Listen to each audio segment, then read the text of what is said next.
Welcome back to the Pesky Report. This is episode 526 of the Pesky Report, brought to you by Beyond the Monster, but arguably even more important, the big 100 for this minor league show, our 100th minor league episode. So before we get into anything, congrats to us, obviously. We're very excited. We're happy.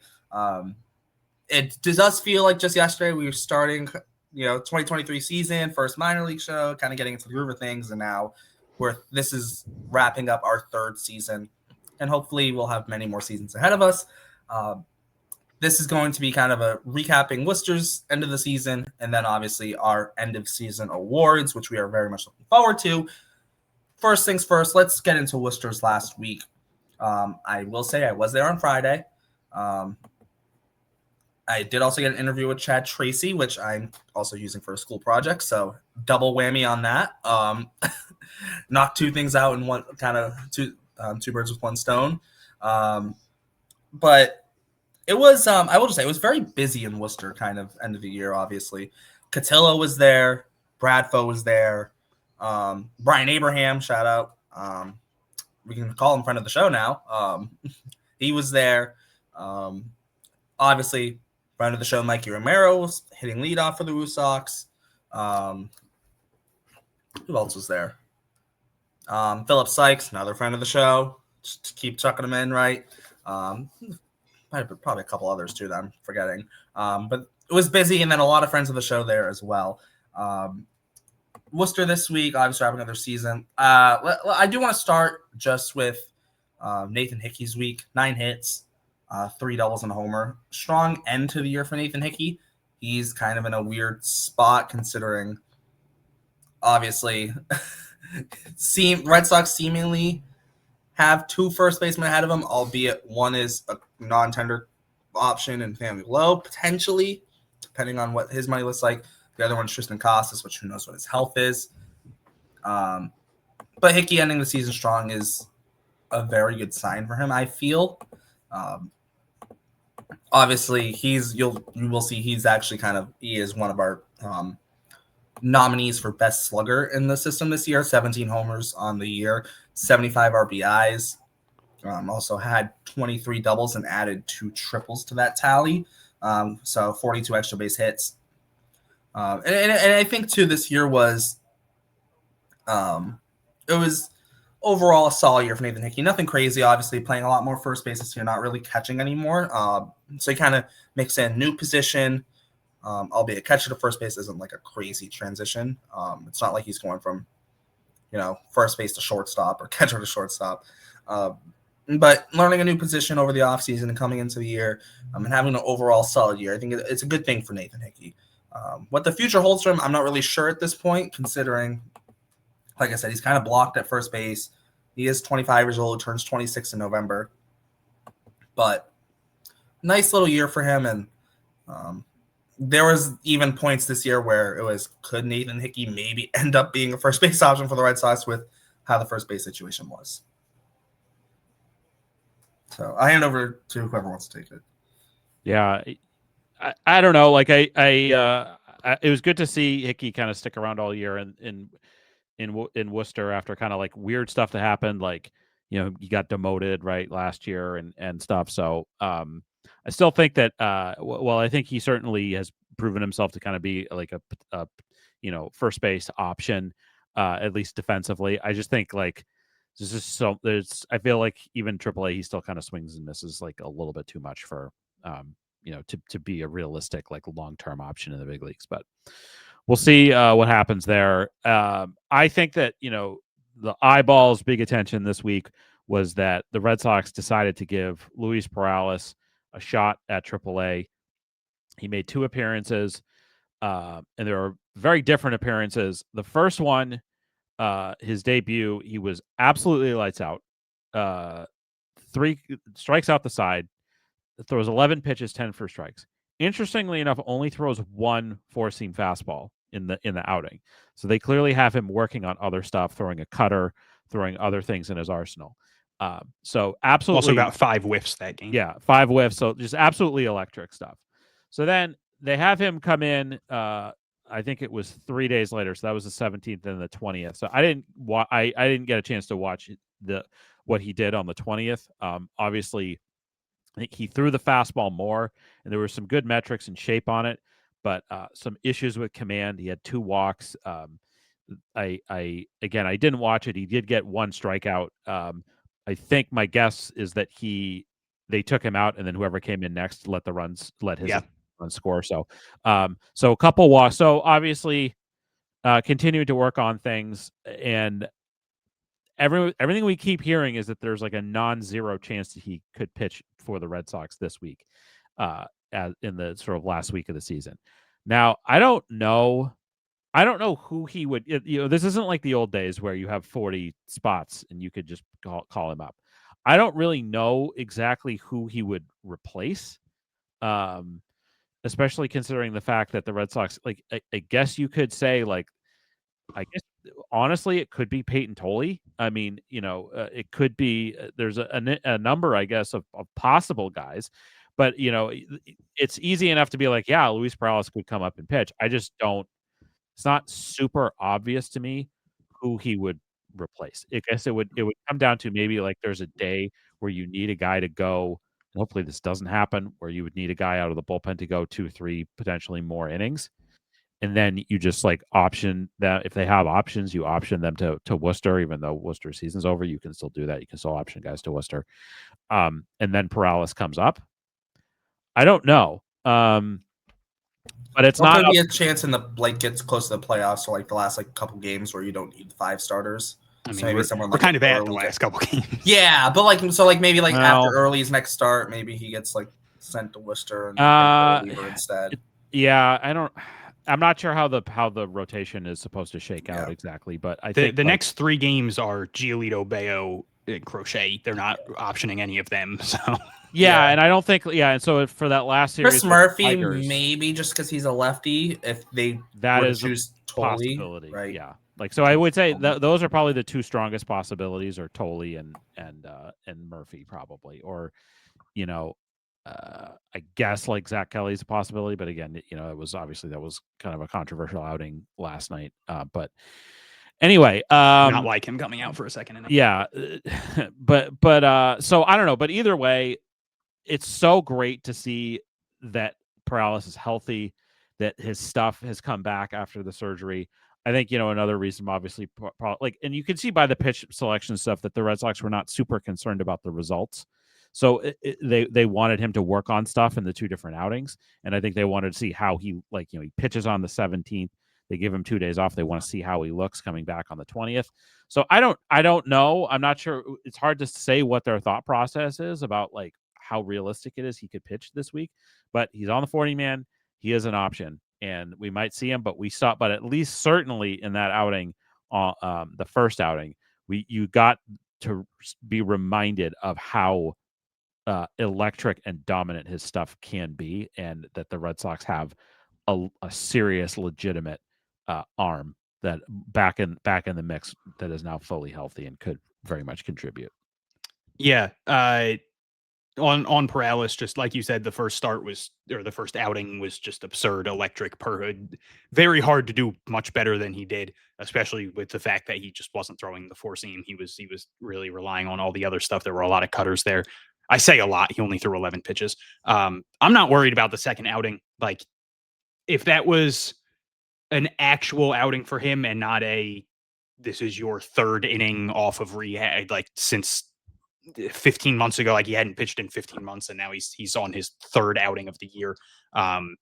He would have gotten a chance to get out of it. He faced 3 batters. It was walk, strikeout, walk, and then taken out of the game. There was a lot of good things mixed in there. Fastball got up to 100.45. The strikeout was on a cutter where I don't know if it's possible to look more uncomfortable than Juan Yepes looked swinging at that pitch. Like he just had no idea what was coming. And that's a big leaguer as well. Yeah, it really seemed like he was looking for a fastball. And when it was a 91 mile an hour cutter that looked like it was going to hit him and then came back into the zone, that swing just, it was as uncomfortable as you could possibly get. I don't know what the plan will be with him. Like Jake said, people have heard, everybody's heard at this point that the door's not 100% closed. But there's 6 games left in the regular season. There's not really a lot of time to figure things out. And it also doesn't help that there are other options. Now, the thing Perales has going for him is that he is on the 40 man. But either way, even if he doesn't make an appearance in the majors this year, this was such a positive step for him to come back and for them to throw him into AAA after just one more AA outing, I guess, because he did throw like 7 innings there last year. For him to look good for the most part in AAA, and like even that second outing, it was like I said, he had the 2 walks and he had the strikeout, and then Jacob Webb came in, got the next guy out, and then gave up a 2-run, 2-out single to give up the 2 runs. I was really hoping Perales he could get out of there without allowing any of Perales' runs to score. But it's baseball, and it's like I didn't even put the line out after because I didn't feel like getting the reactions of people that didn't watch anything and all of a sudden are like, oh, he gave up 2 runs in a third of an inning. He's not even close to ready. And it's like, in most situations, Luis Perales is getting a chance to get out of that. But they are on a very strict pitch count with him, which makes sense. Now, the downside to that is I'm assuming he would still be on a very strict pitch count, even if he got called up to the majors. Maybe they'd be a little bit more loose with it because now you're in the majors and you're in a massive playoff run and every pitch and every game is important. So maybe they, loosen it a little bit if they had to. But with it still probably being pretty strict, you'd have to, that fear would still be there of like, oh man, what if he looks really good and strikes out a guy, but then walks 2 and all of a sudden he's already coming out of the game and you only got a third of an inning from him. But I mean, we've seen that out of the bullpen a couple times. The bullpen's been great for the most part this year. It's hard to complain too much. But we've seen that out of the bullpen recently. We've seen issues where people haven't been able to get out of an inning. So it's not like it's anything new. That's something even the best relievers are going to do at some point. And his stuff is a different kind of special. Like I think it was so easy for people to forget how good Luis Perales is because of the pitching that has come through the system, especially this year. Like someone like Peyton Tolley is flying through the majors or flying up to the majors. But like the big knock on Tolley is like the fastball is a level above elite. Like it's that good of a pitch, but then it's like, where are the secondary pitches? Whereas with Perales, it's like he's got an elite fastball, not as elite as Peyton Tolley's, but he still has an elite fastball. But then there's also a really good slider and a good cutter. And like he has the other pitches, a good changeup. He is a complete pitcher. And there is a reason he was, number 57 on Baseball America before the injury. And he was considered the top pitching prospect in the system for a decent amount of time. And it's exciting to think that we'll get a healthy year of him next year. And that even in such a short span, he gave us that reason to be excited. Because there's always that fear of someone coming back from Tommy John. And it's like, are the pitches going to look the same? Like sometimes people gain velocity after Tommy John. Sometimes they lose it. So the fact that 2 innings into his, I shouldn't even say that, 6 pitches into his return in AA, he was hitting 100. So the pitches are still there. Luis Perales is still a very special pitcher. And then I have stuff on a couple other guys, but I don't know if anybody still needs to talk on Perales or anything.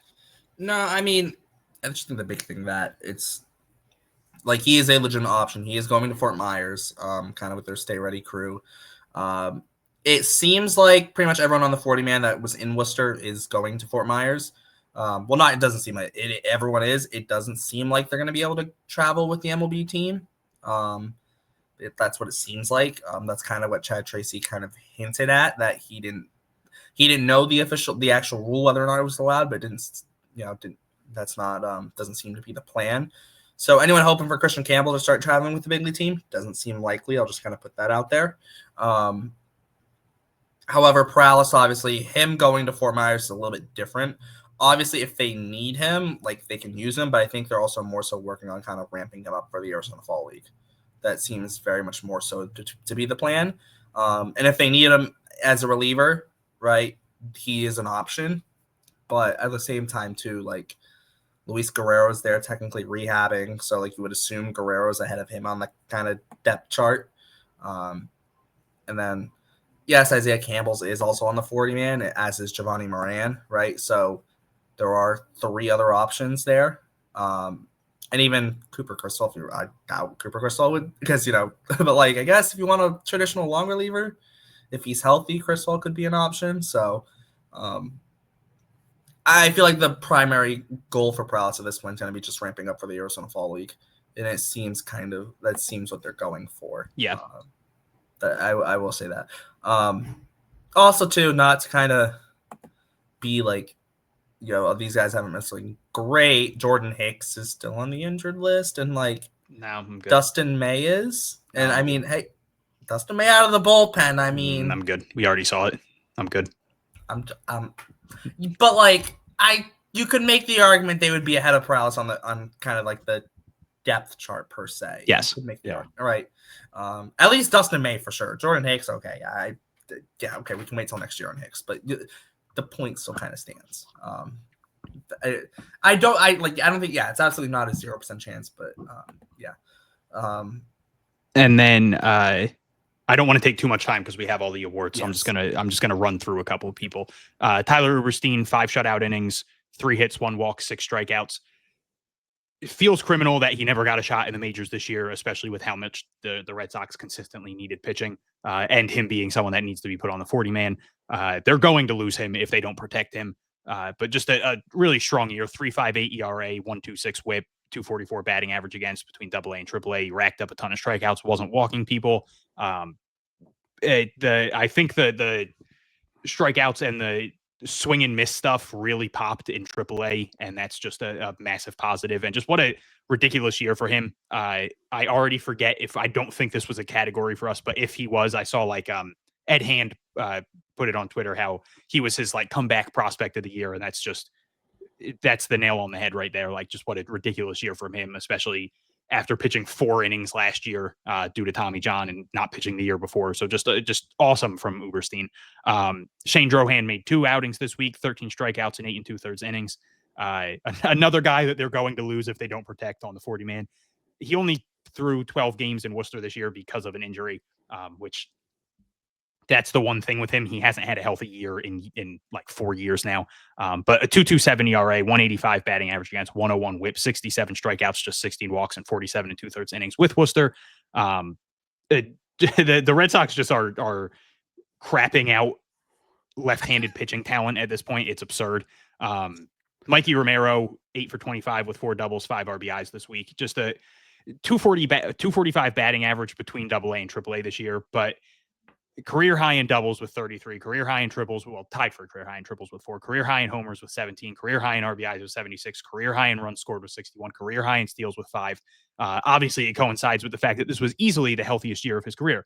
But it was good to see him go up to AAA, and like the batting average wasn't great. He hit like 220, but he was, they mentioned it on the broadcast in the last game. He was like consistently top 3 in exit velo since getting to AAA. Like he hits the ball very hard. I think if he becomes just like a full-time second baseman, I hate doing player comps, but he could be like a Dan Ugla, where it's like just a mashing second baseman who the average might not be great and the strikeouts might pop up, but he's going to hit home runs and he drives and runs. He's a severely underrated baseball player, and it has a lot to do with just the Red Sox having a lot of young talent in the middle infield positions. And then just a couple other guys I want to run through. Max Ferguson went 8 for 21 with 2 doubles, a homer, 2 steals this week. He played really good in AAA. Carson Seamus, 6 for 11, a double, 4 RBI, 2 steals. Friend of the show, Philip Sykes, massive week, 7 for 13 with a double, an RBI, and a steal. Great week from him. He struggled most of the year, but this week got him over 200 on the season, which made me very happy. And then massive shout out. Ender Solera got into the game in the last game of the year and got a single. It was his first AAA hit. He was the bullpen catcher for 90% of the season. He hit like 120 in high A last year. He was one of those guys who 2 years ago, it was like, oh, elite defensive prospect at catcher, can't hit if he can figure out the bat. Cool. He becomes a legitimate prospect. Decent year in single A in like 2023. Really bad year last year. Seemed like the Red Sox gave up on him. They had him just completely skip AA and put him as the bullpen catcher for AAA. Got sent back down to AA mid-April, played like 4 games there, went 1 for 10 with a home run. So his first and only AA hit to this point is a home run. And then got sent back to AAA to be the bullpen catcher on May 2nd, spent the rest of the year there. Kind of shocking. I think, again, it kind of shows the fact that the Red Sox maybe weren't too high on him because AA severely needed catcher help for most of the season.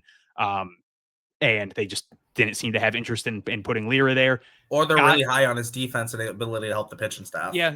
You could look at it that way. But they got him. He played, I think, like September 18th, went 0 for 1. September 21st, last game of the year, pinch hit for Yastinson Garcia in like the 4th inning or something like that. Went 1 for 2 with a walk, and I think he singled in his final at bat. And just like the reaction of the announcers, the reaction of his teammates, Yastinson Garcia was going bananas in the dugout. It was just really cool to see, like, this guy who got, I think he had 11 at bats. Yeah, he had 11 at bats on the year coming into the last game of the season. So for him to get that AAA hit, who knows where his career is going to take him. Being a bullpen catcher is not a terrible thing. Like, people have long careers as a bullpen catcher. Brian Abraham was a bullpen catcher at one point. So that is a career that you can have, but obviously that means that your MLB aspirations are more than likely done, and you could be the MLB bullpen catcher. But so just really cool for him to get that after probably what had to be an absurdly frustrating year. Like, this is a 21-year-old who probably viewed his career as circling the drain almost. Like, the team has just pulled you out of play, and you get a shot at the end of the year and you get that first hit. So awesome for him. I really wanted to highlight that a little bit because it's a big moment.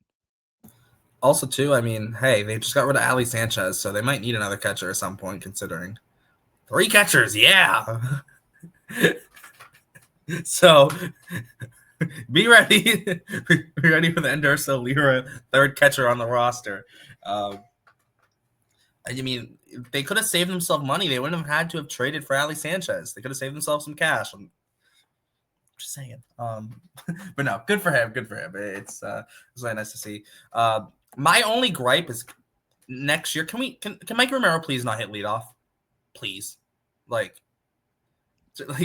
I mean, it's one of those things where you put the prospects. You get him the most at bats, but like, I want to see him with guys on base. Like, yeah, no, that's fair, but I think, and also I don't too, he's think not a leadoff hitter. Like, that. He's also not a leadoff hitter either. Like, no, but I think they're more just they're not going to care about. You got an extra 5 at bats with runners in scoring position. Hit him second, or at least, like, come on, like, I don't know. It just bothers me that he hits leadoff. It's like, come on, like, let him hit second or third, like, get someone on base in front of him, someone in scoring position, and then let him do his damage. It's just kind of, it just would be nice to see. Other note on Worcester, my last note, they were handing these out. They had these in the press box. This is their 2026 schedule. The Worcester Sox open at home on March 27th against Syracuse. On a Friday. And they just love getting bundle up snow outs. And I might be going there. I went there this year. Bring your snow pants to the ballpark day. Yeah. This year, I guess it was started in Jacksonville. No, it was March 28th was their home opener, was their opening day. Because I was there. I was there. I thought they started the season. Hey, I thought they started the season in Jacksonville. It must have been the next. Must have been the next. No, because they had the 3 games at home. Yeah, you're right. And then they went to Jacksonville. You're right. Because Roman Anthony had the 2 homers. Yeah. And so similar thing this year. 3 games against Syracuse, and then they go on the road to St. Paul. Yeah. So they get to fly out to Minnesota. And that's not much better than playing in Worcester. might be worse. March 31st to April 5th in St. Paul. Whew, that's rough.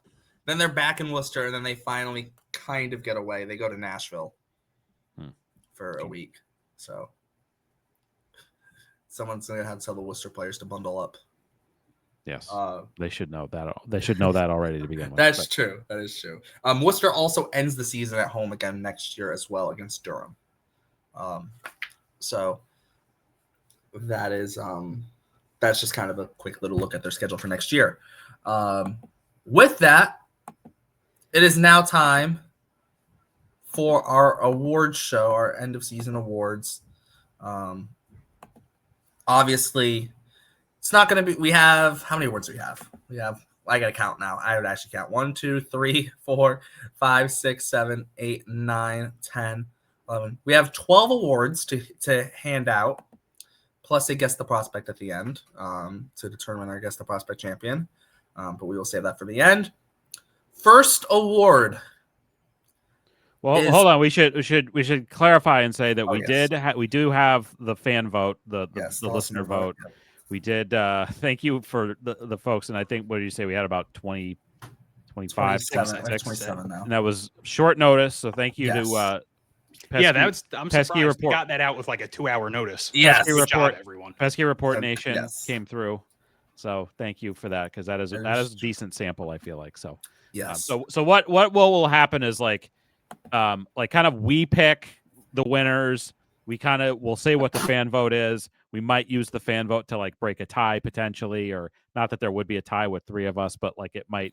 Well, it could be 1-1 and 1 if we all go 1-1 and 1. Yeah. Yeah. Which feels wild, but it could happen. That doesn't always happen, but like What if it's 1-1-1-1? What if the fan vote also separates from us?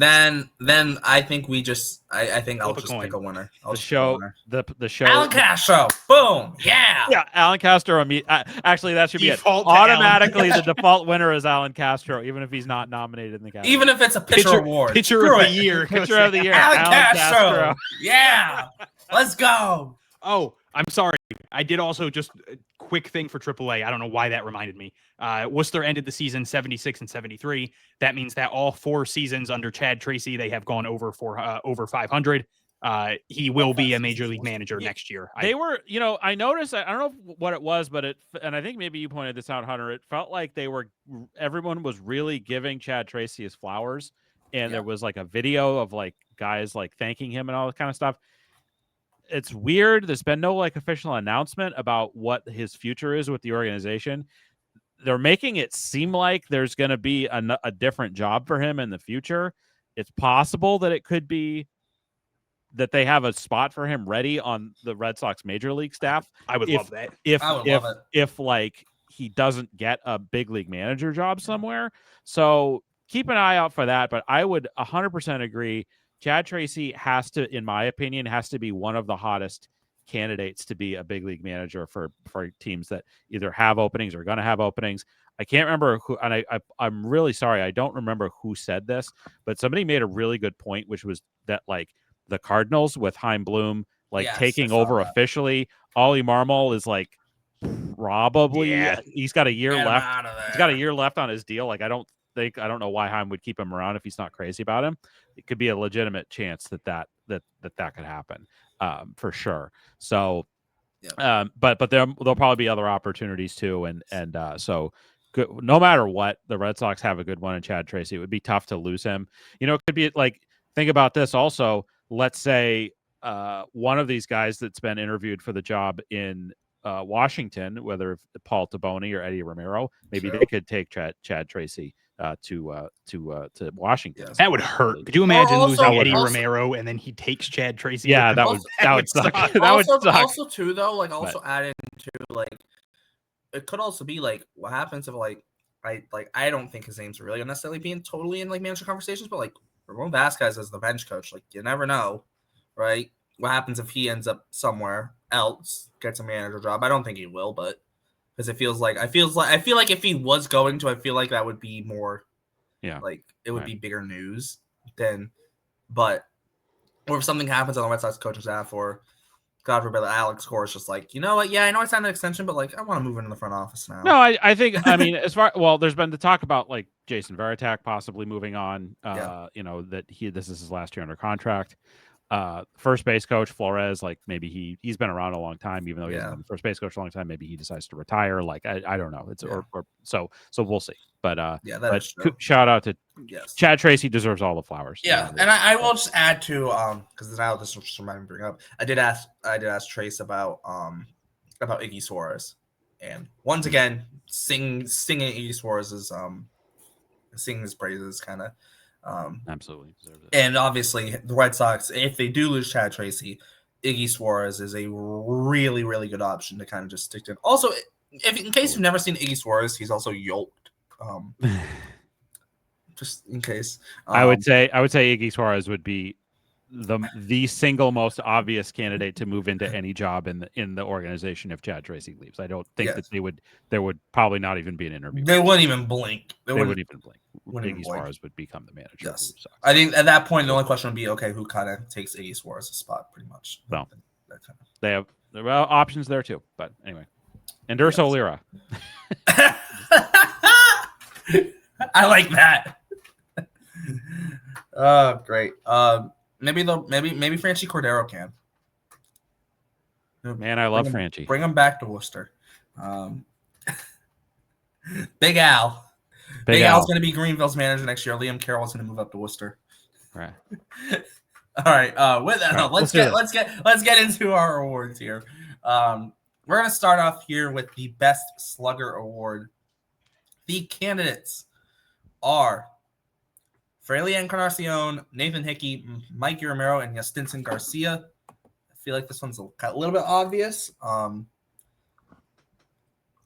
The listener vote, 82% of the votes are for Yastinson Garcia. That's also who I'm going to go with. Where do the votes for the two of you? I think that to me it is a fairly clear choice. You know, again, best slugger in the organization. Let's be real. Is Slugger, the mascot of the Portland Sea Dogs. But that's fair. But as far as for guys on the field go, I think Password's the right choice. He, had almost a 500 slugging percentage on the year, hit 71 home runs, had 21 home runs, 17 doubles. He didn't hit 71 home runs. That would be not be a record. That would not be a record, but it would be a record in maybe not even the AAA record. We talked about this before. The guy that hit like the minor league home run record back in the 50s. But anyway, it's Password for me. Just he hit so many big time light tower shots this year. I do have to say shout out to Roman Anthony, who hit like the biggest home run, like the longest home run, like next to the ball that allegedly hit the red seat like ever in the history of the Red Sox franchise. The grand slam that he hit earlier this year. Manny. But what's that? Manny went 501 in Toronto. No, is that the one you're talking about? No, in Boston. Well, he did hit one up in like the third, like almost hit like the back wall in Toronto once. That was incredible. But yeah, anyway, Password's the answer. He is, I think that it's been really great to see him continue to grow into his power and continue to maintain it. He did hit he did hit for a little bit more power last year, but I think, you have to consider doing it most of this year in Worcester against AAA pitching is a little bit more impressive than doing it against Greenville pitching and stuff like that. Yeah, he had a 627 slug in Greenville last year, which really boosted it up a little bit. So yeah, it's Password for me. Honestly, I feel like I thought about this apparently more than everybody else did. I think it's a lot closer than the voting might seem. I'm also going to go Yastinson Garcia, but Mikey Romero had less home runs, but he had more doubles by a lot. He had more RBIs by a little. And he was consistently hitting the ball hard. So I genuinely for a while was considering going Mikey Romero, but I ended up going Garcia. Just he did have more home runs, and the slugging percentage was a little bit higher. And Romero, don't get me wrong, Romero also does not hit cheap home runs. But I feel like if you're asking me to pick someone to hit a absurd record-breaking home run, you look to Yastinson Garcia. I also do think it's funny that I feel like both of them really picked it up power-wise when they got to Worcester, which you could argue maybe helps Garcia a little bit more because he spent more time in Worcester than Romero did. But in the end, I had to go Garcia. Just he had more like highlight reel home runs, and yeah, I'm going Garcia, but I do feel like Romero deserves a little bit of a shout out there. Yeah, so Garcia got 82% of the votes. Mike Romero got 11%. I'm rounding up on that. And then Fraley Encarnacion did get a single vote. We're not going to talk about who got a write-in vote. We're going to just avoid that. If you know, you know. We'll leave it at that. Next up, one of the awards with the biggest kind of range of votes in terms of the listener vote. We have Best Speedster, with the candidates being Miguel Blaise, Max Ferguson, Abram Liendo, and Nelly Taylor. Friend of the show, Nelly Taylor. I'll throw it over to you, Hunter. Who's your speedster of the year? Okay, this one I felt was pretty relatively easy. I do want to give a shout out to Max Ferguson, though. I think he's an incredible base runner. And he ended up having a pretty decent year. He only hit 205 on the year, but he stole 34 bases. He can pick up the extra base when needed. And just he's a very underrated overall player. He's good defensively. He plays multiple positions, steals bases. But Abram Liendo led the system with 42 steals. He only got caught 7 times. He's an absolute terror, and I feel like he could have gotten more steals. But for whatever reason, he got on base a lot the last 2 weeks of the season. And he got on base a lot, like a single or a walk, where no one was in front of him and he just wasn't stealing bases. And I'm curious if it was more just like Portland was already out of the playoffs and they just kind of told him, hey, take it easy these last few weeks. Let's not get hurt. So I feel like he had a chance to try to go for 50, but 42 steals, just get caught 7 times. Ridiculous. Abram Liendo is on a different level than almost anyone else in the system when it comes to that. Yeah, I really wanted to give this to Max Ferguson. Like I just because I love Max Ferguson. Like he's just he just does so many things that I like. Like he's gritty. Like he just is feel like he's certainly not the same level of contact hitter, but like there's some of the Chase Mydroth. Like I just love how he approaches the game stuff, and he feels like kind of an underdog type guy, and he plays all over the field and that kind of thing. But I think that it's just you look at especially the numbers with Liendo.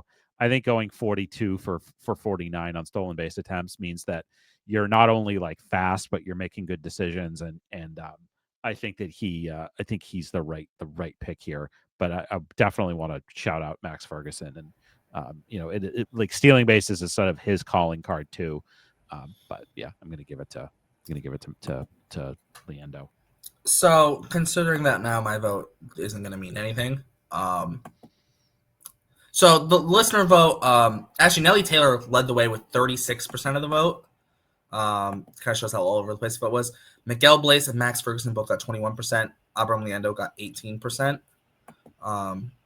I'm going to actually give a shout out because my vote at this point literally doesn't matter. Because I love Nelly Taylor, but I'm not picking him here. I'm gonna give a shout out to Zach. I'm gonna give a shout out to Zach Earhart. Obviously traded midseason with the Red Sox. He was 30 of 34. No, sorry, not 30. He was 23 of 26 on stolen bases with the Red Sox. And then he goes to the Dodgers and was 14 for 15 the rest of the year. In AA alone, he was 30 of 34. You add the 7 stolen bases from Greenville, he was 37 for 41 on the year. Zach Earhart was. Obviously, yes, not all of them with the Red Sox. But you know what? That is a very good year for him. So I know, yes, he was traded midseason. Not all of that is with the Red Sox. But I'm still giving him my vote. Also, too, like I said, because it also doesn't matter. Because, Doesn't matter who I pick. As long as I don't pick Nelly Taylor, it doesn't change that Albert Lando is getting the award. So I'm throwing my vote onto Zach Earhart for that reason. All right. So Albert Lando is the winner of Best Speedster. Next up, this one could be a landslide. Best System Debutant in the U.S. The options were Brandon Clark, Justin Gonzalez, Yoiker Fajardo, and Peyton Tolley. I'll hand over to you, Jake. Who do you have? I mean, I really think that like these are good choices all around. And I think that there were good parts to the year for all of these guys. I do think, I mean, to me, I don't think Clark was really the choice. I think that Fajardo and Gonzalez both certainly had excellent parts of their years, and Fajardo really had an excellent year overall, and Gonzalez showed a lot of promise. But we haven't really seen anything like the year that Peyton Tolley had in the minor leagues this year, where he basically goes the whole year in the minors. It has like 2 bad appearances, like his first appearance of the year in Greenville, and then his first appearance with the Woo Sox. And other than that, was completely dominant. It didn't matter how old the hitters were that he was facing. Just the ability to get guys out solely on his fastball was like incredible. And we saw him have some success in the big leagues. So obviously they're trying to work him in a bullpen role, and it may not be the best thing for him.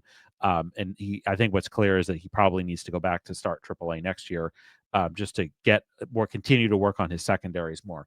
But this was one of the most impressive first years in a Red Sox system that we've seen. So it's got to be Peyton Tolley. Like I said, we've never really seen we haven't seen anything like this in a really long time. Me? You. I'm going to go Jose Bayo. I'm going write-in vote here. Clearly, he's the right option.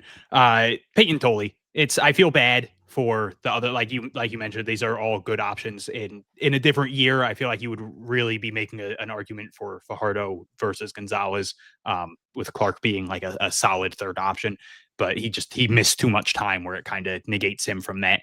But like we saw him, like you said, he had that bad first start in high A, and then he was the best pitcher in baseball, basically, like numbers wise, until that one bad start in AAA to start his AAA, that one bad inning in AAA, and then he was dominant in AAA the rest of the time, and then he dominated his major league debut.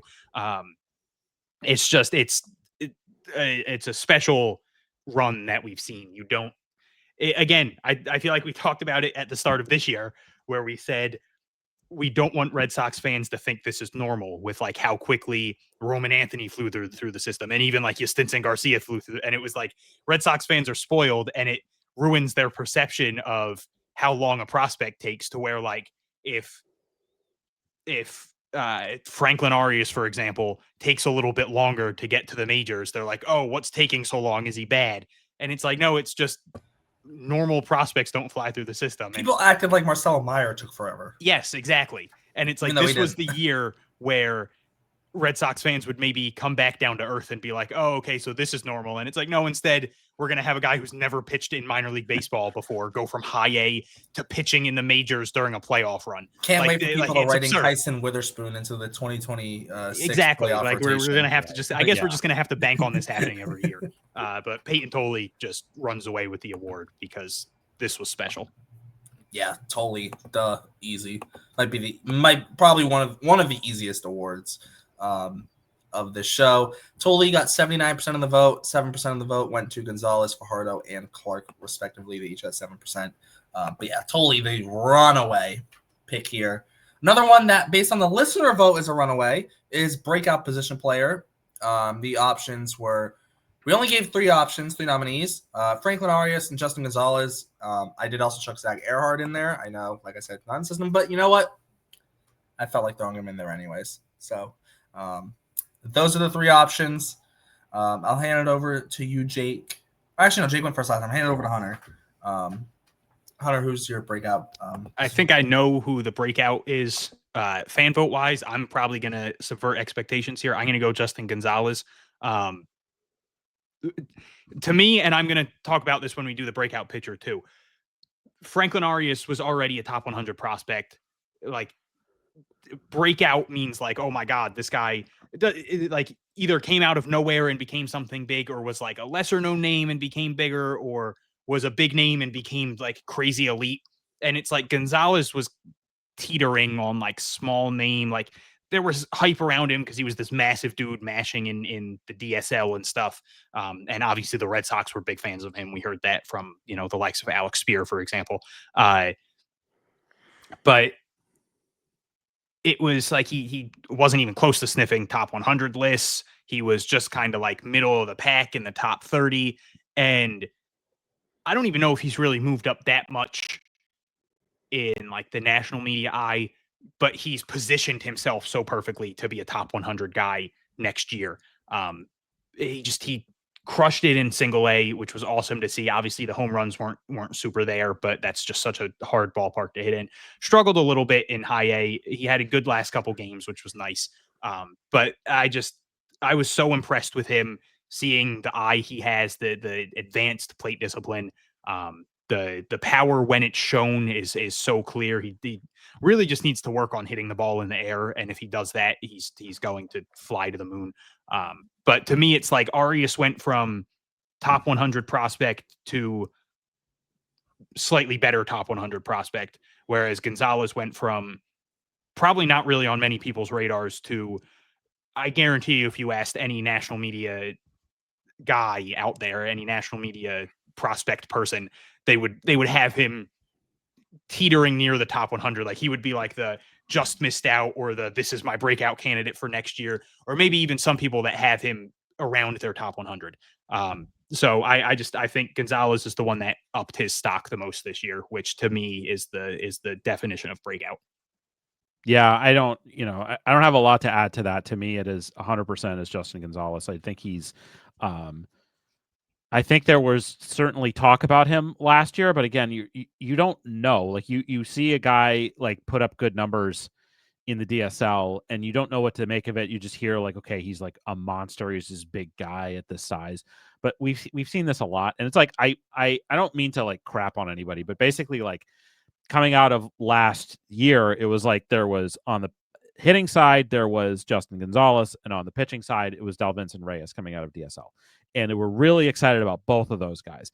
And we've seen that Justin Gonzalez like didn't even do anything, and he had like one game in FCL, and they were like, okay, we're good. You're going to go to Salem and do all this stuff. And nobody's really talking about Delvinson Reyes. He's super young. You never know what's going to happen. There's still good things athletically with him and his build and that kind of thing. But like, it just goes to show you that you can't really predict with any degree of certainty that a guy's going to come out of DSL and have success in the States. And to see what Gonzalez did, I think he defied expectations. And so he 100% would be my pick. Yeah, I'm just going to kind of mirror everything the two of you said. And I think there's an agreement there. There's a clean sweep there. Justin Gonzalez got 71% of the listener vote. I don't know what's going on in my What the fuck was that? I don't know. There's a room over. I have no clue what the hell's going on. I was trying to keep a straight face and just ignore it. I'm sorry, I couldn't. People are going to hear that on the show, and they're going to be like...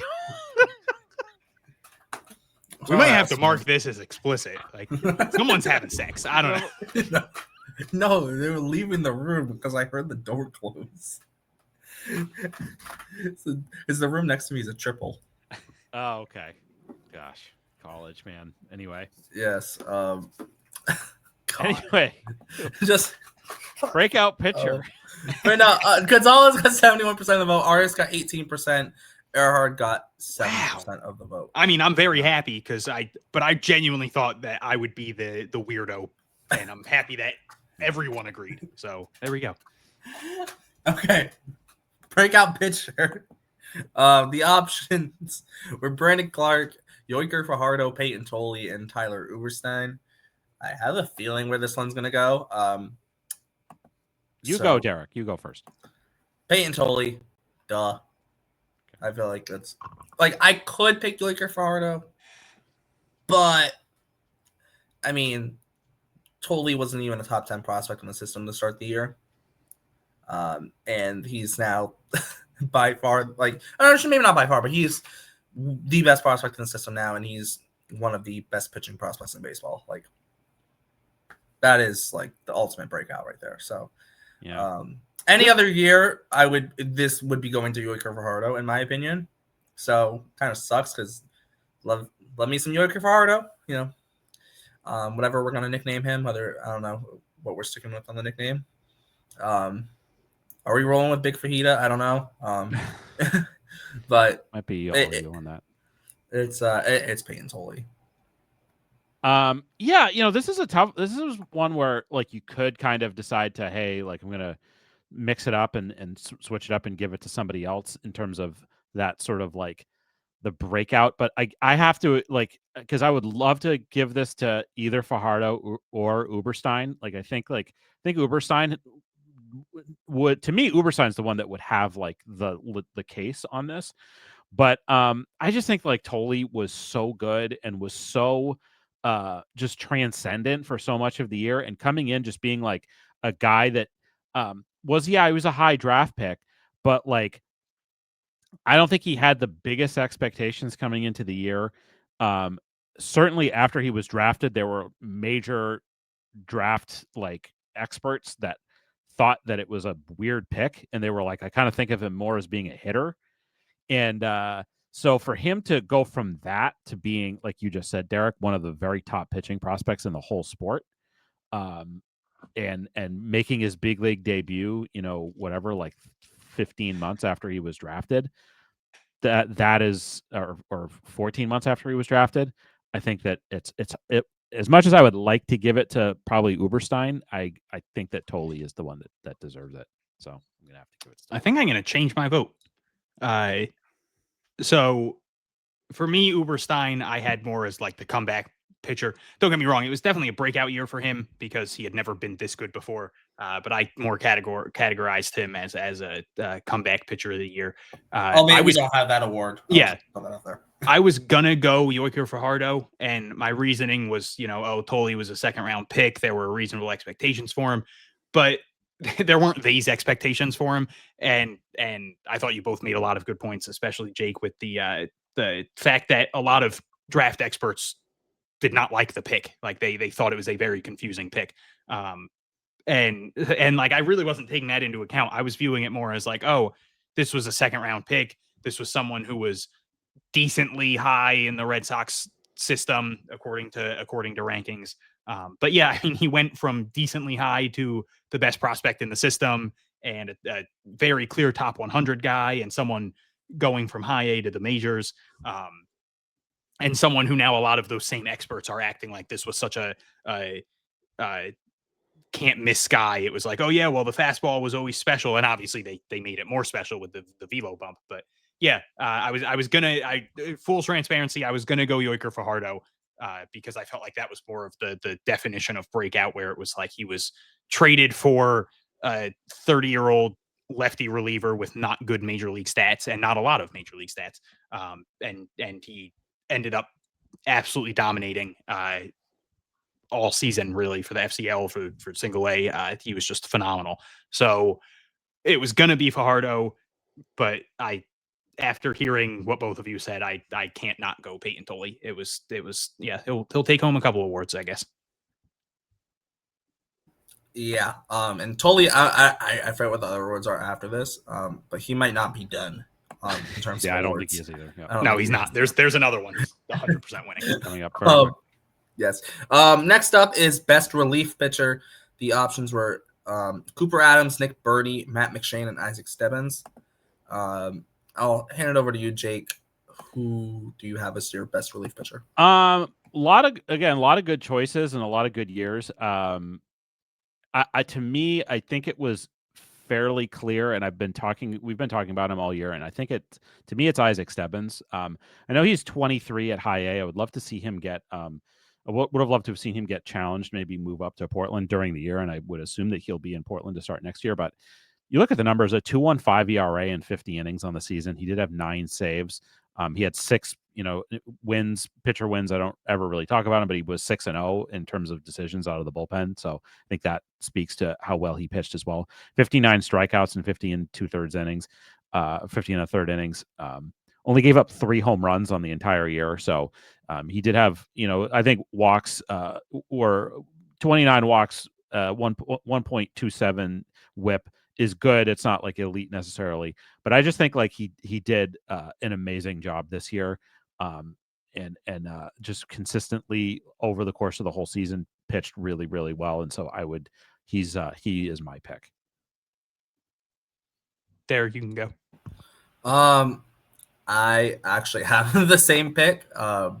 I feel like this one is definitely one of those ones where I don't feel like there's necessarily a wrong answer here. Like, I'm going with Stevens, obviously, but like,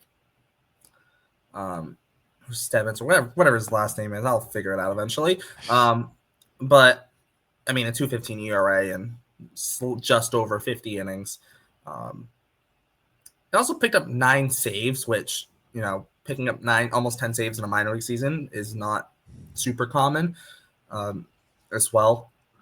Just a very good year. And it's not like the other guys didn't have good years either. Like, all the guys listed, McShane, Birdie, Adams, they all had really good years as well. I just think Stebbins was just kind of that little bit better, kind of separated himself from the pack. Shout out to a couple guys who didn't qualify for the award because they started and relieved, but like Austin Ehrlicher had a really good year, but he basically split time even between starting and being a reliever. Same with Shea Sprague, really good year, but only not 22 appearances, 9 starts. Like, that's a weird situation. Michael Sansone, really strong year, but again, 27 games, 7 starts. So like these guys are kind of splitting time. And then I do want to give a special shout out to Cooper Adams, because I feel like we didn't talk about him enough after getting promoted to AA. 10 games, 26 innings. He gave up 2 earned runs. He had a .69 nice ERA, a .69 nice whip, and a 165 batting average against 25 strikeouts, just 3 walks. Like, he was next level special when going to AA. And I feel bad because it's just like, sometimes it's hard to talk about relievers when we're doing the weekly thing, because there's like, especially with Portland, the hitters were usually not great, but there was usually like one guy maybe that stood out, and then the starters were usually so good that it was like that's who was taking up the time, as you're just talking about all these different really good starters. And Cooper Adams was just special while being there. But I'm going to agree with both of you and go with Isaac Stebbins. He was consistently fantastic all year. And he was, it's a very rare thing to have a reliever come into a game in, especially the lower levels of the minors, and you are comfortable, like you're watching, and because all these guys are usually, it's like, oh, if they're in single A, high A, it's like there's going to be those games where they just don't have their command, and they're going to walk 5 people, and it's going to be a 37-minute inning. And they're going to give up a bunch of weak hits or whatever. Isaac Stebbins comes in the game, and you were just like, all right, it's going to be a quick inning. Maybe he gives up a run or whatever. But yeah, he was consistently phenomenal all year long. And I completely agree. I would have liked to see him get a shot in AA, even if it was just for like the last 2 weeks of the season where the high A season ends. And it's like, all right, let's throw these guys up there and give them, actually, did he? Now I feel like he might've, but I don't know if he actually pitched. Like Cooper Adams, for example, I think got called up to AAA and then just never pitched. Okay, no, yeah, Isaac Stebbins did not pitch in Yeah, AA. no, Okay. yeah, he only pitched in Greenville. But I mean, 50 and a third innings, 29 walks is not great. But outside of that, he was just so phenomenal. Only 35 hits is ridiculous. A sub-2 batting average against, 59 strikeouts. He was 9 for 10 in save opportunities. He was 8 for 10 the year before too. So that's something that maybe the Red Sox should look into, is this guy is going to lock down games for you. But yeah, a lot of really good candidates, but Stebbins was just a step above everyone else. All right. On the listener vote, 46% of the vote went to Nick Birdie, 21% went to Cooper Adams and Matt McShane, and then 7% of the vote went to Stebbins. So, but Stebbins still getting the award. it makes sense, honestly, for relievers. Yeah.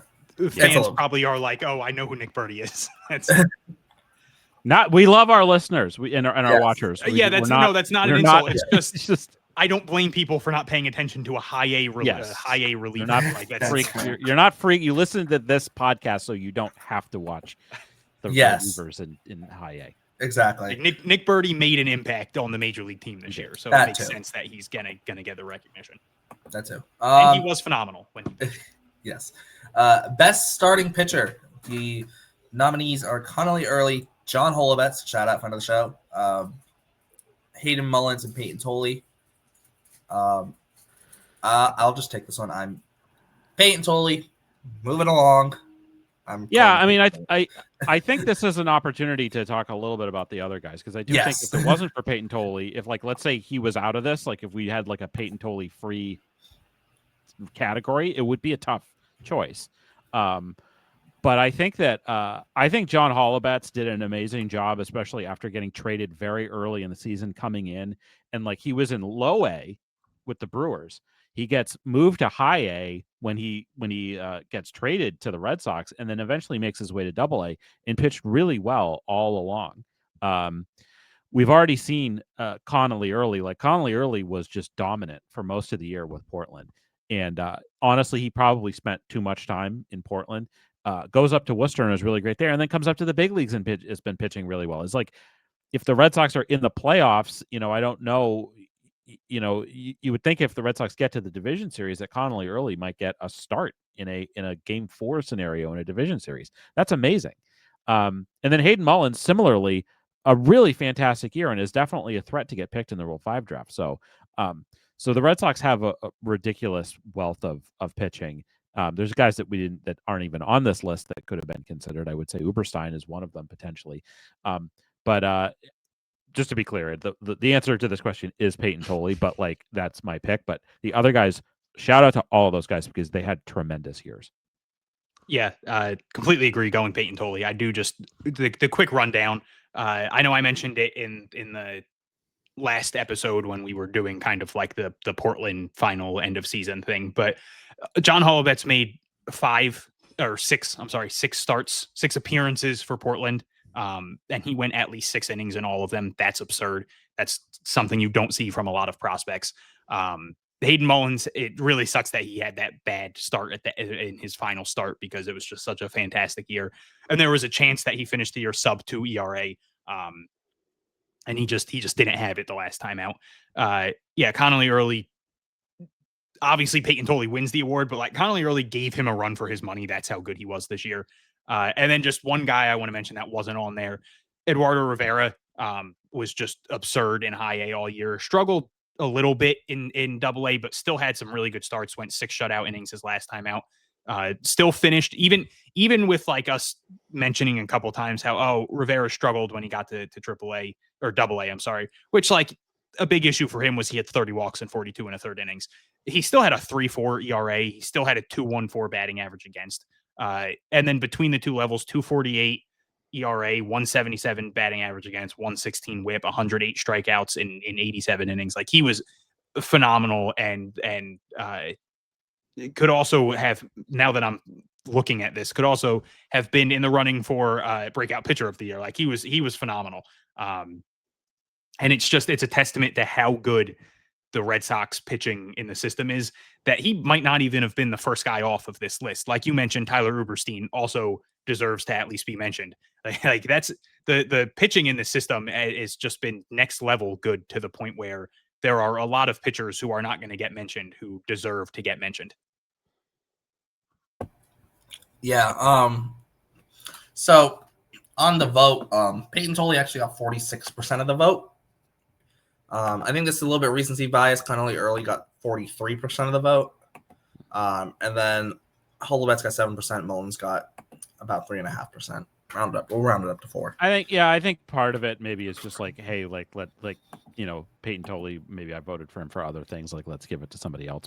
And maybe some recency with how good Early has looked in the rotation in the big leagues. I agree. But Tolley was, like, I use the word transcendent. Like, he was transcendent this year. He really was. right, next up is best outfielder. The options are Miguel Blaze, Alan Castro, Yestinson Garcia, and Justin Gonzalez. Just get it out of the way, Derek. Just Alan Castro, boom, easy peasy.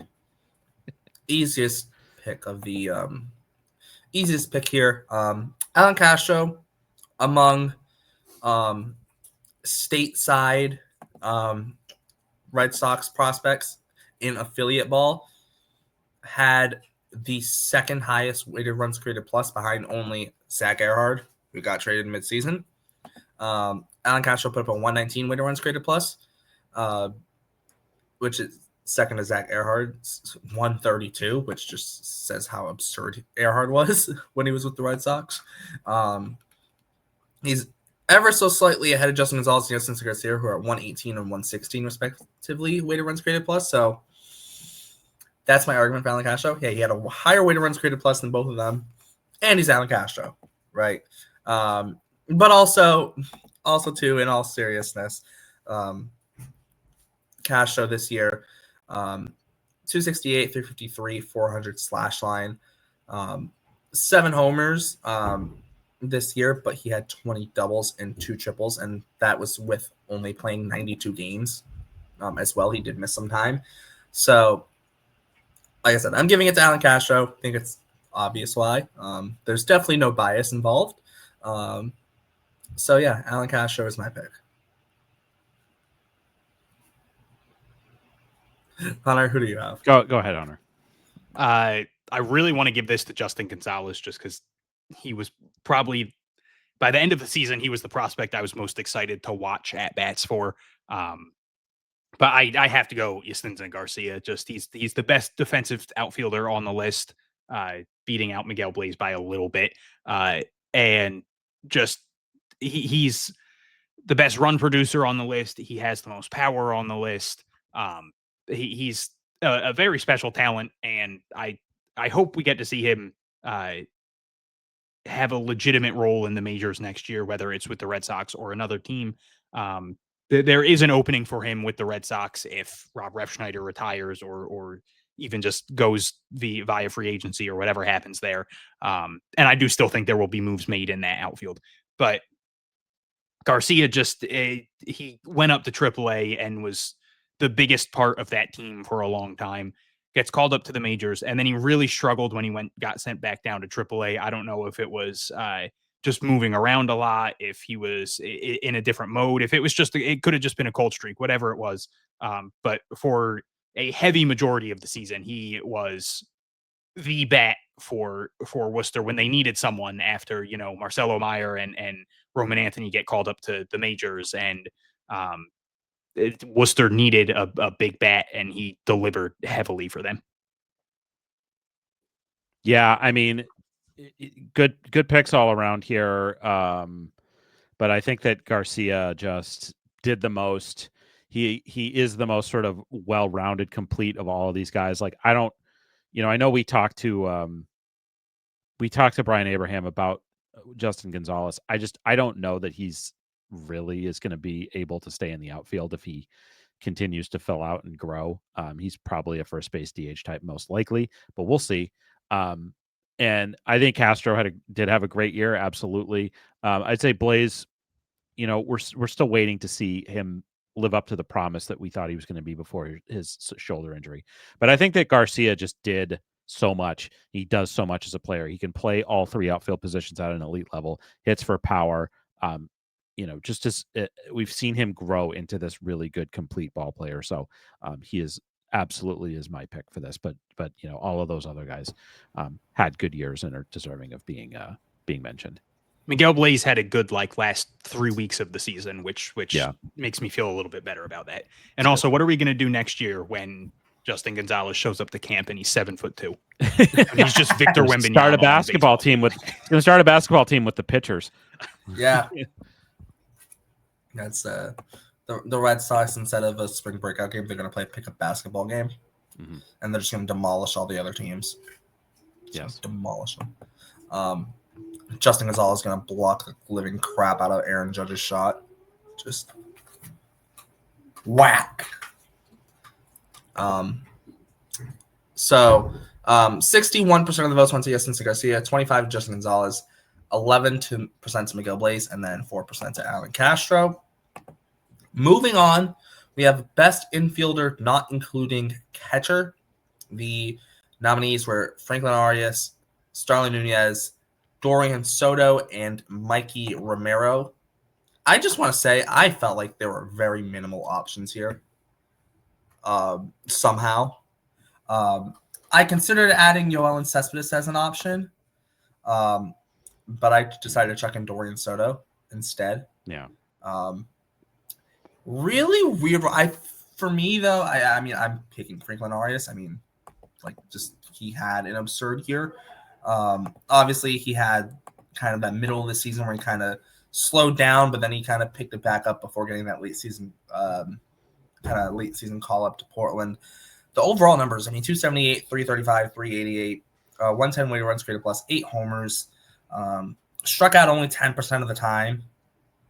He also had 27 doubles this year in 116 games. Just overall, really good year for Franklin Arias, and it's kind of him getting that taste of Double-A. I think is going to be something that's really was kind of a real nice kind of cap to the year for him. Nice way for him to end the year. So I would agree that like there's not necessarily like a ton of choices for this, but to me, this is like this is a hard choice between Arias and Romero, in my opinion. And there's two different ways you can go at it. Like obviously, like Romero did it at a higher level. Obviously, Arias ended the year where Romero started. Mikey like hit, for more power, obviously, and did more against better competition over the course of the year. Whereas Arias, was doing it at lower levels, but was kind of more consistent across the board. And I think he's obviously also is a shortstop, which, Mikey Romero is not. So this is a tough call.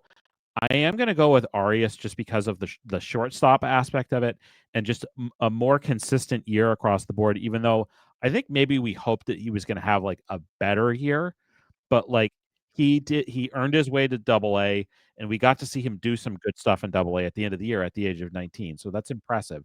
And we'll see. He still has more growing to do and more opportunity to get better. But I think that was a tough call for me, but I'm gonna go with Arias by just like a little bit over Romero for this. Shout out to Starlin Nunez. He had a very good year. He was such a spark plug for Salem all year long. He's fun to watch defensively. He made some errors, but that's single A. It's going to happen. He's got good speed. He was hitting some triples. He was hitting home runs. He was genuinely, it always seemed like whenever Salem needed a spark, he was the one that would start the fire. I completely agree. It really felt like a 2-man race between Romero and Arias in the end. And like you said, Romero gets the nod when it comes to like power and playing against better competition. But the thing that did it for me was, and you kind of mentioned Arias being the shortstop, whereas Romero was the second baseman. That's what did it for me, was just the defense in general. Romero is not a bad defensive player. Franklin Arias is such a smooth shortstop. He looks so good out there. Every play looks natural. He makes really difficult plays look way too easy. And to me, that's a big part of it that some people might overlook is the defense aspect, which you would think Red Sox fans probably aren't overlooking too much because they have seen terrible defense over the last few years. And it's crept up recently again, hurting the Red Sox sometimes. But Arias is just that gives him such an extra nod. And he had a better batting average and a better on base percentage. But Romero has the RBIs and Romero has the slugging percentage. So there were arguments either way offensively, and then you throw in the defense, and it has to be Arias. Yeah, the listener vote, 57% of the votes for Franklin Arias, 21% for Mike Romero, 18% for Dorian Soto, and then no votes for Starlin Nunez. Moving on to best catcher, the options were Brooks Brannon, Johan Fran Garcia, Andrew Musset, and Gerardo Rodriguez. I'll flip it back over to you, Hunter. Who do you have for best catcher? Gerardo Rodriguez made a run at the end of the year. The fact that he flashed power in single A is amazing, because that was the big issue with him, is he just had zero power, and for him to add power, and he's already a very good defensive catcher, genuinely made me consider picking him.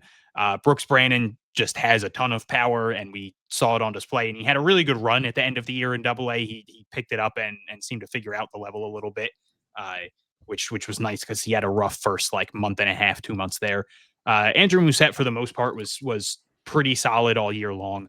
But I'm going Johan Fran Garcia. I thought he looked really good defensively, which was a massive positive, because, again, we've talked about it a couple times, but there were questions on if he would even really get to catch much anymore after the injury last year. Struggled the first couple games coming back from the injury. He ended up only playing in 46 games this year. But 249 average is not bad. 327 on base is good. 9 home runs in 46 games, especially coming back from an injury where you missed over a year of baseball, is phenomenal to me. And that's not even counting, I think he had 3 home runs in the FCL. Yeah, he had 3 more home runs in the FCL, but I'm just going strictly his high A numbers here. He was driving in runs. He had multiple walk-off hits. I think he had 2 walk-off homers and a walk-off single. When he hit home runs, he was hitting them very high, very deep, very far. He did just about everything I could have asked for him to reinforce in my mind that this injury is not going to be a massive roadblock for him, and he is still the best catching prospect in the system. Yeah, this was like a tough one. You know what's weird to me is, like, I feel like we have for all of these guys, we have a very small sample of actual catching. And I thought, for whatever reason, because he was healthy most of the year, that Brannon caught like a lot more games than Johan Fran Garcia, and he did not. He only caught like 1 more game. So, and he played first. He played quite a bit of first base also. I think hopefully we're sitting here this time next year and we are saying that Gerardo Rodriguez is like the runaway pick for this. I think there's so much to be excited about with him. His power that sort of came on later in the year in Salem, and the guy just has an absolute like bazooka of an arm. And there's a lot to be excited about with Gerardo Rodriguez. I'm sure we're going to be talking about him quite a bit over the offseason. And I was going to go with Brannon, but then I realized, like, just as you were talking, I was looking up the numbers again, and I'm like, wait a minute. Like, the Red Sox, I think, view Garcia as purely a catcher, because he only caught, besides DHing this year, and he caught pretty much just as much as Brannon did. So I'm going to go a lot of awards tonight for the Garcia brothers, but like, I just am so happy that he came back healthy and looked as good as he did after that injury, because that can be such a killer for guys, especially catchers, especially heavier guys like him. So hopefully, like, he puts the injury behind him, can have like a fully normal offseason, maybe can drop a few pounds potentially. You and me both, Johan Fran, and come out next year and look really strong, and be healthy for the whole year, and make his way to Portland at some point during the year, hopefully too. So I'm going to go with the other Garcia brother, Johan Fran, the username. All right. I'm picking Anderson Lira for, having his. No, I would love to, but it's Johan Fran Garcia. I think you kind of have to go with Johan Fran in this scenario. He had 68% of the votes. 21% of the votes were to Brooks Brannon, and then 11% of the votes to Gerardo Rodriguez. I do agree with Jake. I think there's a very good chance that next year we're talking very heavily about Gerardo Rodriguez. And not mentioned, but Jorge Rodriguez, I think, also will be on lists if he gets a decent amount of time in affiliate ball. So there are 2 Rodriguez catchers who could be big names next year for the Red Sox, which is good, because even with Johan Fran Garcia, this is not the strongest position for them. Yes. With that, we're now moving into our last 2 awards. Best defensive player. I'm not gonna lie, this one was kind of tough to put together in terms of because we don't get defensive metrics. So you're kind of just going off of what people say, scouting reports, and what you see. The candidates were Marvin Alcantara, Miguel Blaze, Justin Garcia, and Nelly Taylor. Before we get into this, I just want to say the votes on this are all over the place. The highest vote getter percentage-wise is 32%. So I'll leave it at that. I'll hand it over to you, Jake. Who do you have? Yeah, this is a tough one. I'm going to stick with the guy that I just feel like I don't know that other guys. I think we gave this award to him last year. I don't remember.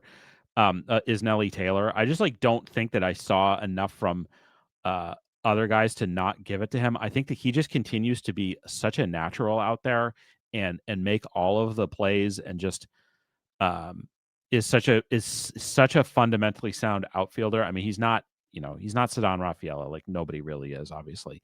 But I just remain very impressed with him. And that's not to take away anything from the other guys, not taking anything away from Garcia, Blaze, and Marvin Alcantara, who I think definitely, it seems like the strong on the infield side of it. But I'm gonna go with Nelly Taylor just because I don't see a reason not to give it to him. I have slight beef with this list because the person that I think challenges Nelly Taylor the most for this award is Abram Liendo. Just phenomenal defensively in the infield, consistently making plays all over second base, third base, shortstop. But it's Nelly Taylor. He was so good defensively. He looks so natural out there. He makes all the easy plays. He makes a lot of the hard plays. Good arm, great route running, great speed. It's all there. Like Jake said, it's tough when you have someone like Ceddanne Rafaela in the majors who just is the best defensive player or the best defensive outfielder in baseball. But so there's always that measuring stick of, oh, you're not that good. But like Nelly Taylor is someone who, if he is a major league outfielder, he is going to win multiple Gold Glove awards. Nelly Taylor gets the award again. Plain sweep here in terms of our votes. Nelly Taylor is my vote as well. 32% vote went to Miguel Blaze, 28% to Nelly Taylor, 25% to Justin Garcia, and 11% to Marvin Alcantara. So very spread out there. We won't talk about the write-in vote. If you know, you know. We're not talking about it. And then best, this one is the true runaway. We talked about it slightly before the show. Best MLB debutant. I'm just gonna read the list of all MLB debutantes. I didn't put them in any particular order, so the order I have. Roman Anthony, Marcelo Meyer, Christian Campbell, Peyton Toley, Connolly Early, Hunter Dobbins, and Justin Garcia. Just say, shout out, it's been an amazing year with the Red Sox system. Yes. And it's been such a fun year to cover the system and talk about it, just to see all this list of guys that are top prospects. We've talked about it a little bit over the last few weeks, but it's just amazing to see the fruit of the Red Sox farm system coming up and helping the team be in this position where we're, less than a week away from the end of the regular season, and if the season ended right now, they'd be in the playoffs. Now, it's obviously it's unfortunate, the injuries to Marcelo Meyer and Roman Anthony, although they did get to hang out with Jason Tatum and his son at the Patriots game, so that was one benefit of their injuries, I guess. Deuce was the real star. Deuce is going to be his dad's height in like a year. It's unbelievable how fast that kid is growing. And then obviously Christian Campbell coming up, being great at first, but then struggling and ending the year in AAA. We saw a little bit of password.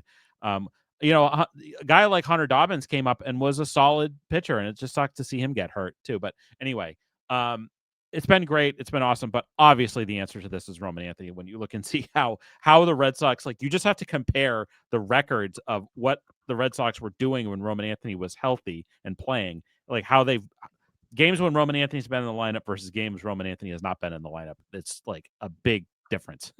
And even, when Devers was there at the beginning of the year, that just goes to show how generational of a player he is and how much it sucks that he's hurt right now.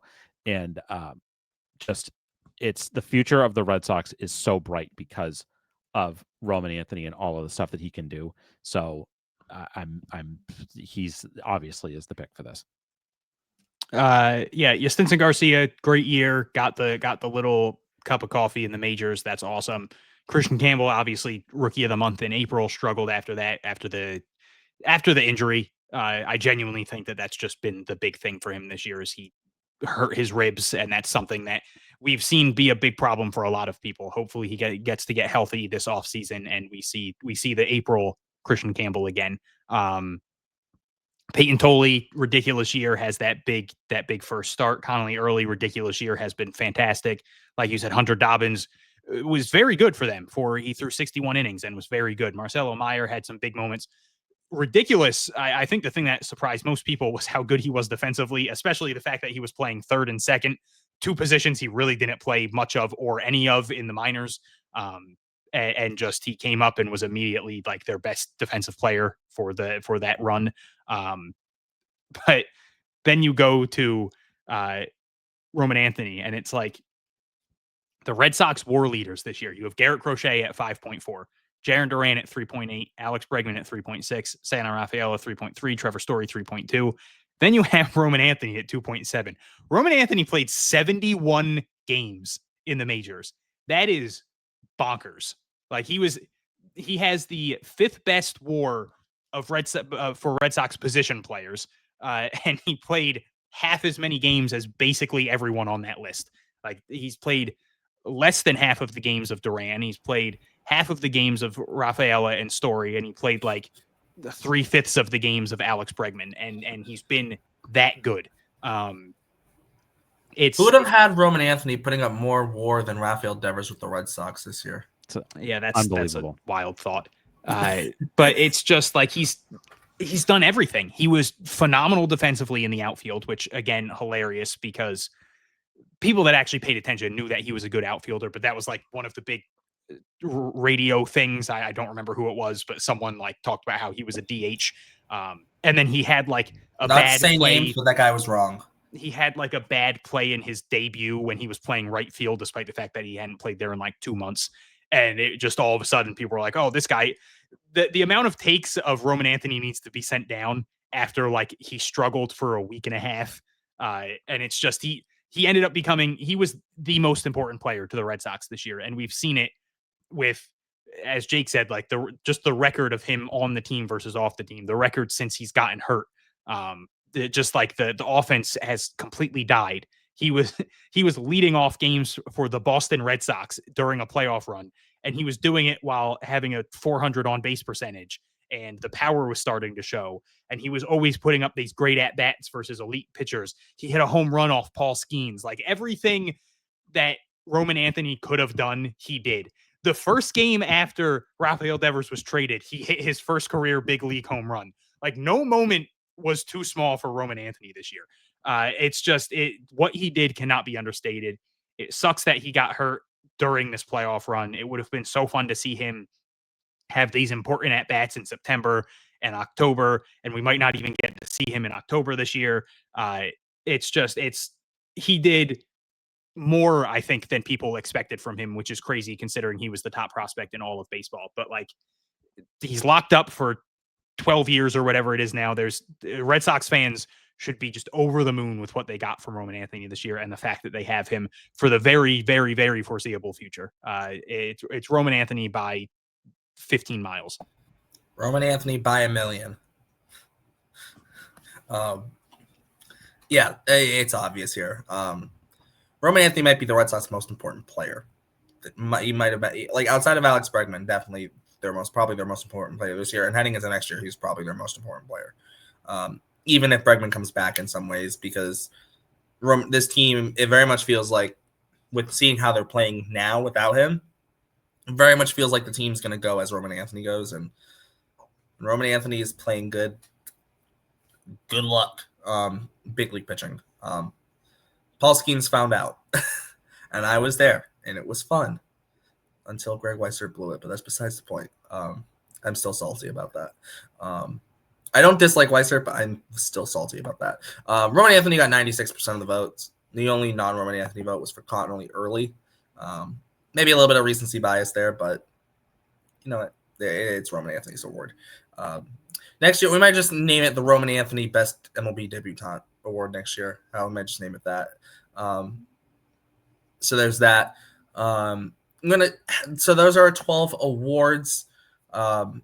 Wrapping up, obviously, with Roman Anthony. Jake, what do you have for us? So I didn't tell you guys I was going to do this, but it's our 100th episode. So I came up with, just very randomly as we were talking. I came up with a list. This is Dave Letterman style. The top 10 moments in 100 episodes of the Pesky Report MiLB show, and some of them are. Actually, most of them are not individual moments. It's kind of like memes from the show to a certain degree. So I need you to do the David Letterman laugh while you do it. You got any gum? That's an SNL reference. All right. Number 10. Derrik correctly predicts the Red Sox would take Zach Earhart. Yeah! Number 9, Brian Abraham kind of breaks news about, sort of broke news about a few things, but specifically broke news about, Christian Campbell, and that kind of got a news cycle out of that. So that came from our show. Number 8, all of the great interview guests. We've had so many great interview guests, and too many. Abraham's the only one that I mentioned specifically, but we've been so lucky, and most of them, almost all of them were booked by Hunter, and so we appreciate that. We had a couple, I think, the first year that Ed Hand helped us with, but Hunter is the one that tracks down pretty much all of the guests that we've had on the show. So thank you to everybody for coming on all this stuff. Okay. Number 7, all the times I lost it on Derrik for bringing up MLB The Show. That was I'd have that one in there. Hey, I haven't done it in a while. Because you know better now. I don't know about that one. Number 6, all of my cats' appearances. Shout out to my cats. Number 5, that's a homer pick. Number 5, all of Derrick's mispronunciations. Number 4, all the times I said Eduardo Rodriguez Cruz. So that had to be in there. Number 3, Hunter's Duncan rant. Just absolutely losing his shit about Duncan, about not even coffee or donuts, but the kiwi watermelon. The kiwi watermelon. Still just getting rid of it. That was just great. Number 2, the time that Derrik was late for an episode because he was rolling meatballs with his grandmother, which led to the creation of his nickname. Oh God! And number 1, hold on. If that's not number 1, what the hell is number 1? Number 1, Derrik manifesting the Red Sox acquisition of Yoiker Fajardo on the Pesky Report. That's the number 1 moment. I think the Alan Castro fan club got a snub from being Alan. What that's not a moment. Like, I was gonna say, well, a lot of these it's a lot of moments. A lot of these were not necessarily moments, but yes, like but like I said, I spent like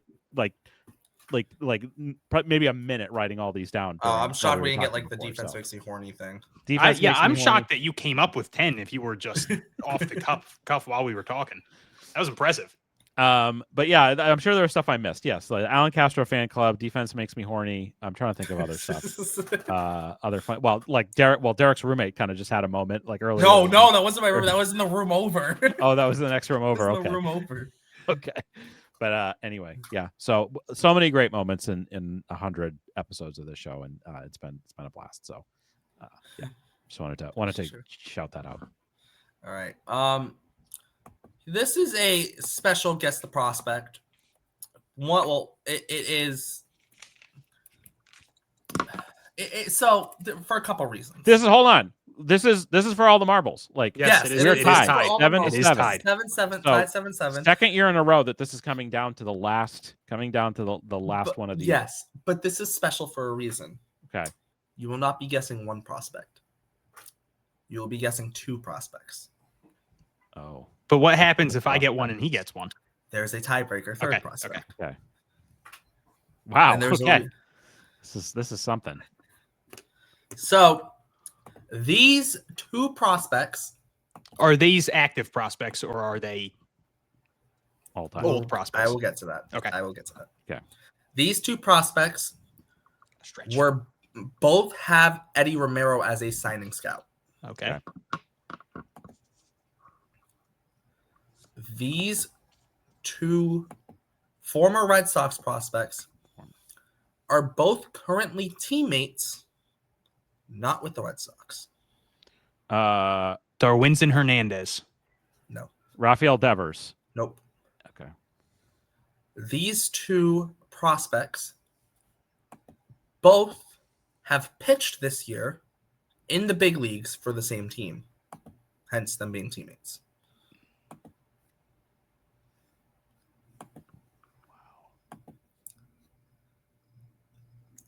Both of these prospects are relief pitchers.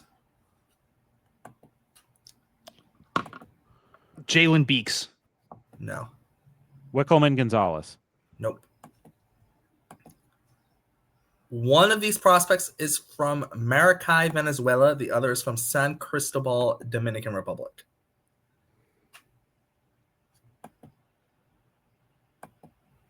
They my both... Michael Kopech guess. Yeah, that wasn't gonna work. They both pitched this year out of the bullpen for the Seattle Mariners. Edward Bizarro. Damn it. That is one of them. Edward Bizarro is one of them. I knew the second prospect is currently on the injured list, and unlike Edward Bizarro, did not pitch for the Red Sox in the big leagues. I'm just trying to think of Mariners pitchers. This pitcher was traded by Dave Dombrowski in 2017. 2017.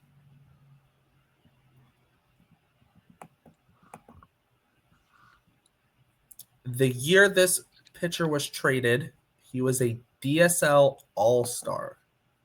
Oh, so he was not even big for the Red Sox at the time.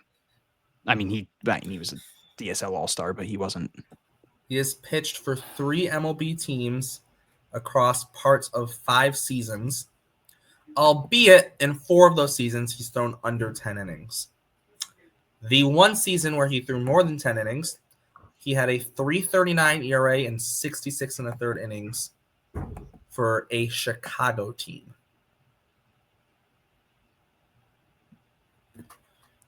For a Chicago team.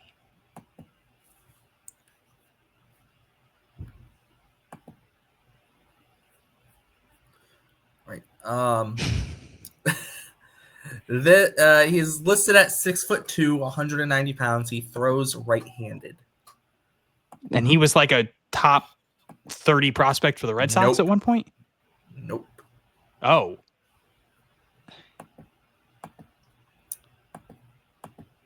Traded in I'm trying to think of 2017 trades. It was traded to the Giants in the Eduardo Nunez trade. Noonie. Oh, Gregory Santos. Jake's got it.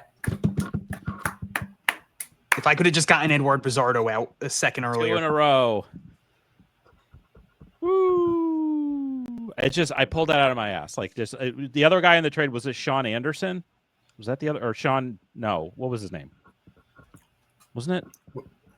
Yeah, it was Sean Anderson. Sean Anderson, yeah, and Gregory Santos. Yep, that was the trade. So Bizarro and Gregory Santos both with the Mariners. Just for the record, the tie-breaking prospect was going to be a former number 1 prospect in baseball. Yohan Moncada. Nope. For Benintendi. Is Benintendi number 1? Wait. In terms of like, how is it related to the rest of this question? Just in terms. No, I'm saying the potential tiebreaker prospect at Hunter got Gregory Santos would have been a former number 1 prospect. So, number 1 prospect. I'm sorry. What would the question? What would the question have been though? Like this Red Sox, this prospect was the number 1 this prospect. Yeah, was the number 1 prospect at one point in time for Baseball America. Daisuke Matsuzaka. Yep. Okay. It would have been just throw it out of left field. All right, so I would have lost anyway. That's gonna be my. Yeah, because Baseball America they always count the Japanese guys as. Jake wins. Oh, Jake wins. I did it again. It's amazing. It's just amazing. And that was a comeback for me. I think I was down like Yes. 7-3 or something like Yeah, that. last year I made a ridiculous You comeback. made the big comeback, and I made And it then this year, at least you clutched it out. This year, I just choked. 8-7. We did a couple less than we did last year because it was 10-9 last year. Yeah, we had a lot of we had a interviews lot and of then long guest stuff, episodes. yeah. And, yeah, which hey, no problem there. So Jake wins 8-7. I figured might as well make it a little bit interesting. Try and guess two prospects. I like it. So, guess the prospect may or may not return next year. We'll see. There may be something else in the plans. That will not be revealed yet, though. That will have to wait for next year. Once again, 100th episode. It's been amazing. I think I speak for all three of us. We're happy it's 100th episode. We're hoping for another 100 and then another 100 and then a lot of 100s after that. So just shout out also to the rest of the crew for, not driving us insane. Because we get all the, no offense, we get a lot of the fun guests. And the other crews are just like reviewing Red Sox games. And if the team sucks, you know what? They suck. We're here like, doesn't matter if they win or lose. We have Roman Anthony. We have Marcelo Meyer. Oh, we have Peyton Tolley. Oh, we have Franklin Arias, right? So we've definitely lucked out. But it's been a fun ride. We're gonna end this one somewhat early. We're under the 2-hour mark. That's new. It's been a while. Pretty significantly under too. Yes, significantly under 2. It's a new record. So with that, we're gonna wrap it up. Hopefully, we'll see you guys in the off season. If not, if we don't get anything in the off season, we'll definitely see you at the beginning of next season. So for Jake and Hunter, my name is Derrik. Thanks for tuning to the Pesky Report, and we will see you next time.